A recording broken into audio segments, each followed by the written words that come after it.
Welcome to the quietest ones in the room with your host, Trey. Thank you, ladies and gentlemen, for clicking on this video and coming back, some of you, to check this thing out.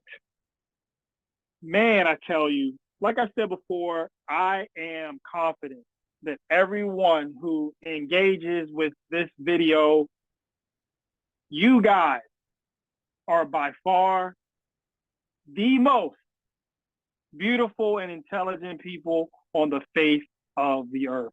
So once again, thank you. So I hear some rumblings in the world that Hamas has said that Israel broke the rule of the ceasefire, and therefore they were not going to release some hostages. A representative from Hamas spoke to Al Jazeera and said, "We are not going to release any hostages because Israel has broken the rules of engagement, and we are demanding the blockades be removed and aid and financial support and machinery, all the things that we require, be brought into the country." Trump wasn't having any of it. Donald Trump came out and demanded that by Saturday at noon, the hostages that they have are released, not by bits, not one or two or three or here and there, all of them at once.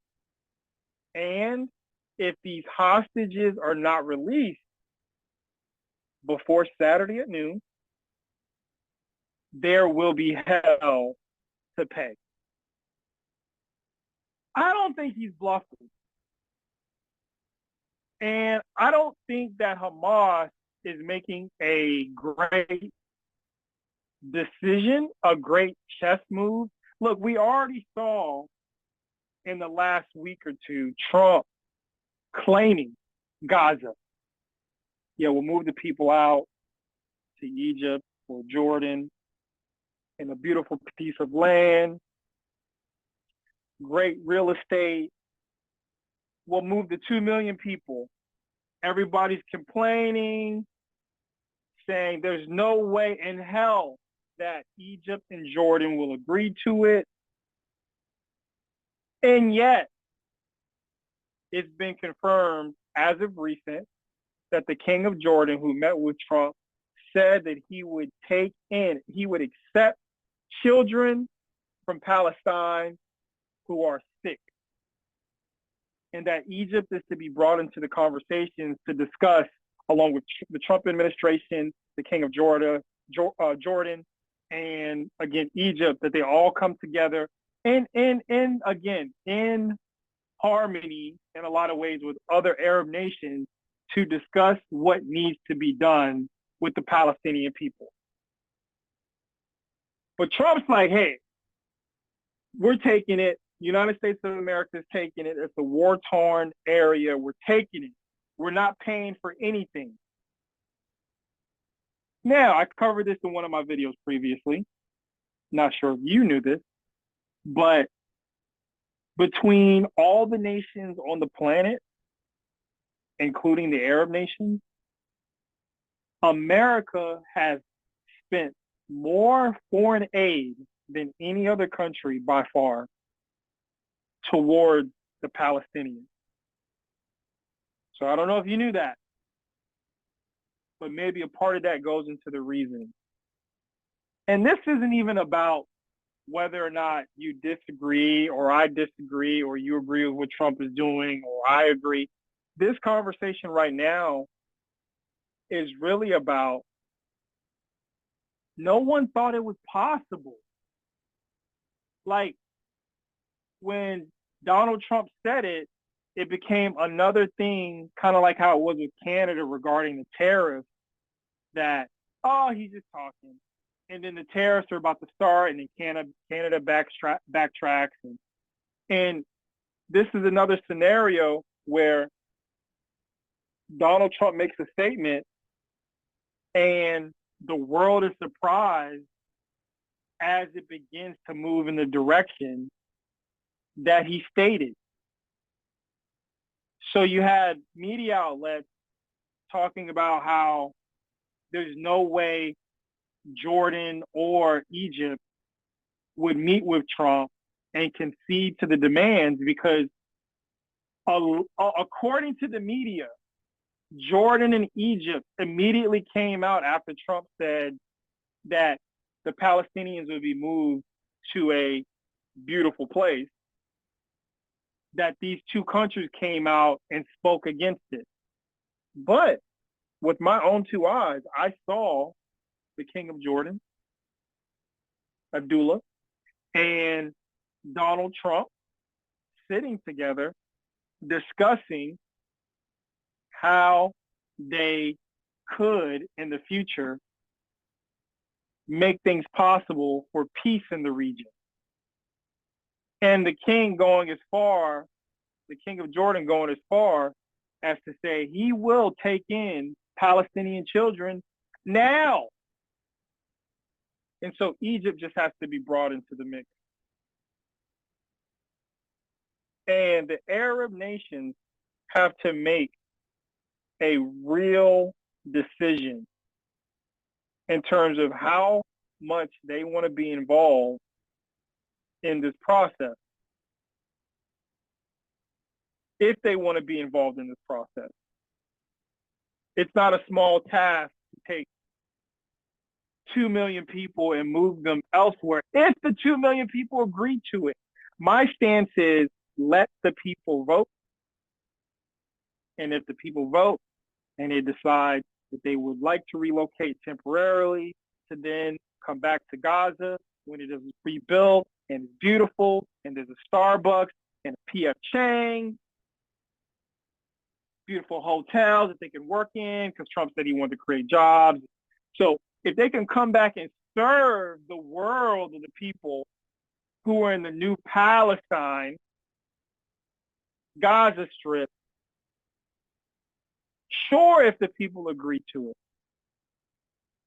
Sure, why not? Why would anybody be against that? If the Palestinians themselves agree to it, you would be against the relocation? Why? Why would you do that? So there's still so much more to see here and see how it all unfolds. It's interesting again to see how Trump makes the statement, the world reacts, he's out of his mind, and the countries that are involved speak out against him. And then the next thing you know, people are on the phone, people are at tables, people are meeting in person, and they're like smiling and chumming it up and getting along and making concessions. It's like, oh, so somebody was lying this whole time? It's almost like, okay, was this stuff already planned beforehand? And this is just a circusry to convince civilians, you know, the Americans and the constituents of these other countries that, oh, we're really at odds, but you're really not at odds. You kind of know what the game is. It's very interesting to watch it all unfold. And it's happening so fast. Like I think it's been less than a week. And again, Jordan was, oh, no way, this is crazy. We would never. I remember seeing Netanyahu's face, and it was like, this dude was like, he was so confused when Trump said that the Gazans, you know, the Palestinians would be relocated. And he's like, you know, but I don't know if you knew this, but did you know that Joe Biden proposed this as well? Yeah. Joe Biden made the proposal. Yeah. But it looks different now, doesn't it? because you're getting to see people in the rooms together. It's not behind closed doors, right? You're getting to see it in the public space, in the public square, right? So here we are once again with Hamas making it ever more difficult for the Palestinian people to be safe and secure. But, you know, I cannot forget that the Palestinian people voted for Hamas, This is who they wanted. And the sentiment is, you know, that Hamas is acting on behalf of the majority of the people. So yeah. So anyway, enough on that. We'll watch that unfold. Let me get into this. This really annoyed me. The arrogance of this person. Are you guys familiar with someone by the name of Mandy Moore,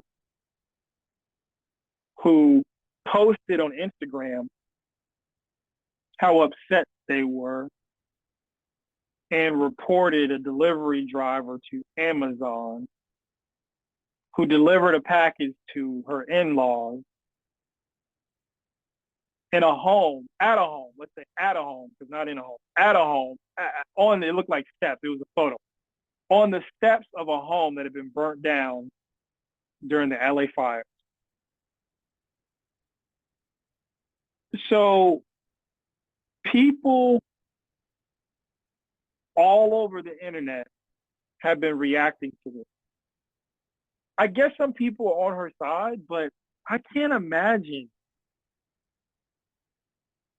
why anyone would take her perspective and understand it, quite frankly. I'm like, the idea that an Amazon driver would put on a hazmat suit,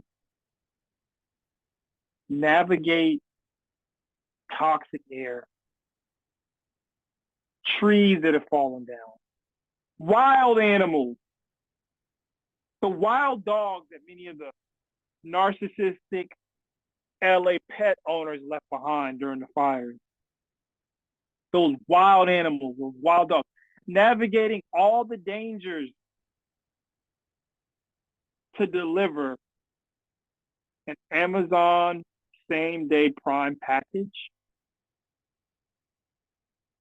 A box likely filled with hand sanitizers, N95 masks, maybe some expensive, some lotion, maybe some fabric softener in that box. They risk their lives every day, these Amazon delivery drivers, to get those packages at the doorstep. Rain, sleet, snow, hail, wildfire, hurricane, earthquake. It doesn't matter. And they get paid pennies. The same damn pennies that Trump is going to pass an executive order to devalue. God.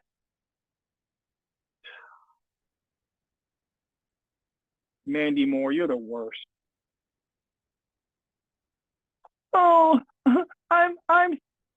she's safe and sound wherever she is. And she's concerned about a fucking package delivered at her in-laws' home by mistake.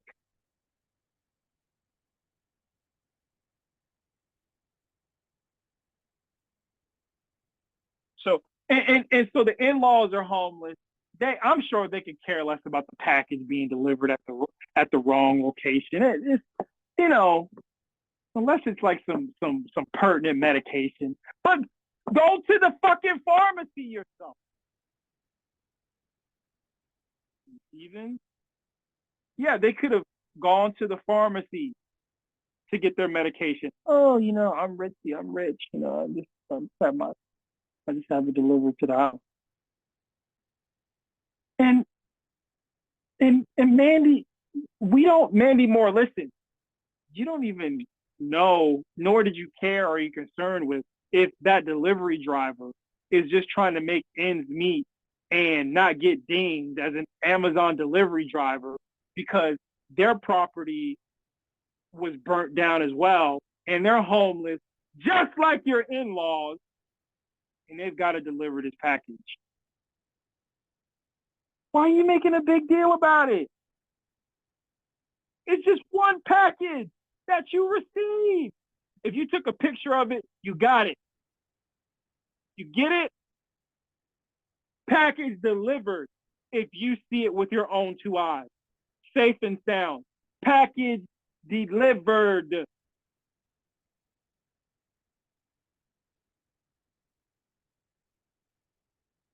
Mandy Moore. Stop it. You know, this saying Mandy Moore she'll be one of those people in the new Gaza Strip after she rebuilt beautiful and there's a Trump Tower there. About an NBA team playing there, something like that. The Olympics is held there. She'll be there saying, "Oh my gosh, it's so beautiful here. Look at what they've done with the place." Mandy Moore, privilege, asshole. If you see the package with your own two eyes, delivered, job well done. Leave a 5-star rating. Do you know how dangerous it was for that package to get delivered by that individual breathing in that toxic air? It was delivered to the wrong place. And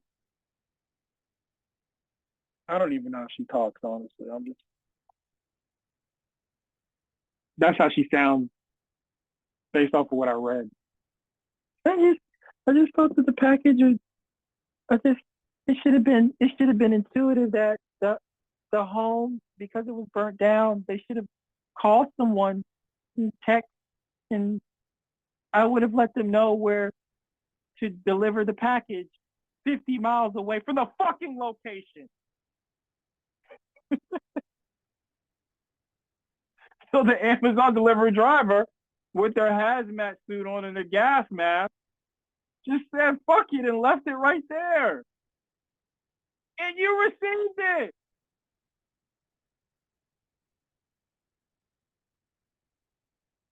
Maybe it was pet food in there or something like that.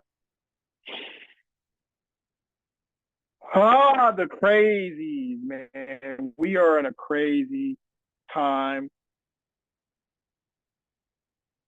And yeah, I'm so sure Mandy's gonna visit the new Gaza Strip.